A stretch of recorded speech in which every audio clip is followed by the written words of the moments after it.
یکی از ششمی سنت از سنت های فراموش شده پوشاندن ظرف است در شب. قال صلی الله علیه و سلم، میگه رسول الله صلی الله علیه و سلم گفت غط الاناء و اوک السقا، شما بپوشانین امو ظرف غذایتان را و بسته بکنین امو ظرفی که در اونجا آب است. فان فی السنه لیلة ینزل فیها وبا، یعنی در یک سال یک شب است که در او شب وبا نازل میشه، یعنی یک مرض خطرناک.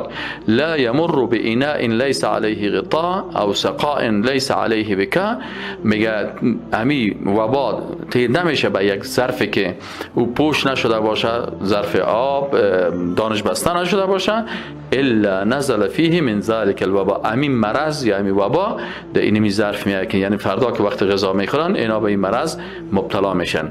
یعنی خلاصه ای که یکی از سنت هایی است که وقتی که کسی ظرف آب داره یا ظرف غذا داره باید امو ظرف آب و ظرف غذا را چی کنه؟ سرش بسته بکنه. رواه مسلم، حدیث صحیح مسلم است 2014. هفتمین سنت از سنت های فراموش شده مسواک است.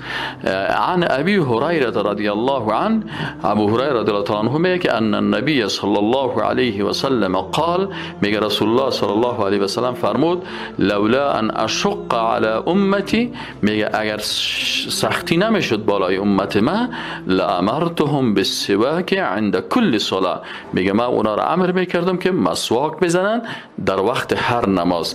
پس در وقت هر نماز که مثلا اگر کس مسواک بزنه تقریبا روزانه 5 مرتبه مسواک میشه که متاسفانه این سنت هم فراموش شده. رواه البخاری، این امام بخاری روایت کرده در جلد دوم صفحه 229. هشتمین سنت از سنت های فراموش شده الاستئذان قبل دخول ثلاثا، اجازه خواستن پیش از اینکه در خانه یک کس داخل شود 3 مرتبه. حالا بسیاری کسا دروازه باز باشه در اتاق داخل میشه، مثلا در اتاق داخل میشه یا در خانه داخل میشه، اینمی سنت مراعات نمیکنه که 3 مرتبه تق تق بزنه که اجازه هست که ما در خانه تو داخل شم یا نشم. بسیاری وقتا شاید یک نفر برهنه باشه و حالت باشه که نخواه که مردم رو ببینن. سعی کنین رسول اکرم صلی الله علیه و چی میگه؟ عن ابی موسی الاشعری رضی الله عنه، ابی موسی الاشعری رضی الله عنه صحابی مبارک چی میگه؟ میگه ان رسول الله صلی الله علیه و سلم قال، میگه رسول الله صلی الله علیه و سلم گفت الاستئذان ثلاث، اجازه خواستن 3 مرتبه است که اگه پشت دروازه شما میرین 3 دفعه باید چی کنین؟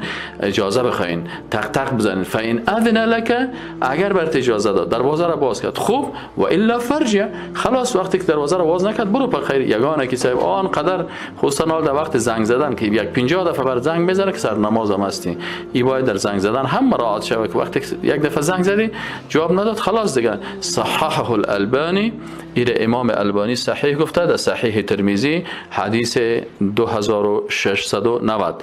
نومی سنت از سنت های فراموش شده صلات رکعتین عند الخروج من المنزل و عند الدخول. سبحان الله، این هیچ کس عمل نمیکنه در این وقت.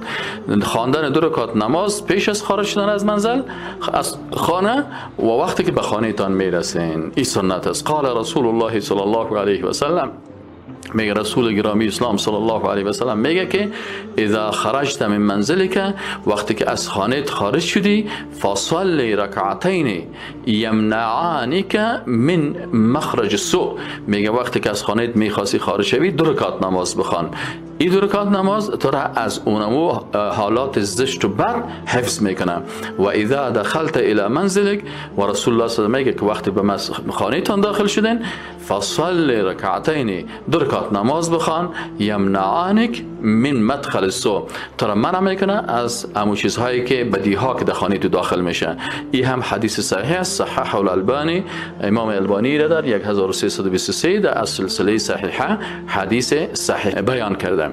دهمی سنت از سنت های فراموش شده التردید خلف المؤذن، بسیاری وقتا مؤذن آذان میته و هیچ کس امو جواب آذان نمیته، این سنت هم فراموش شده، التا گپ میزنن.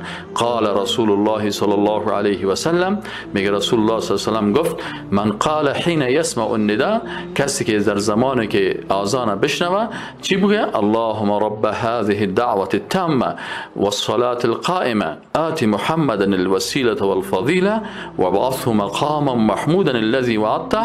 اگر اینم قدر بگه این الفاظ دیگه شه باز مردم از دل خود جور کردن، اما سنت می هست که اللهم رب هذه الدعوه التامه والصلاه القائمه آت محمدا الوسیله والفضیله وابعثه مقاما محمودا الذي وعدته. باز اینجا چی میگه؟ در آخرش رسول الله میگه که حلت له شفاعت یوم القیامه، حلال میشه برای شفاعت من در روز قیامت است. یعنی در وقت آذان اول باید آدم کلمات آذان را تکرار بکنه و در ختمش امی دعا را بخونه. حدیث چی است؟ حدیث صحیح بخاری است 4719.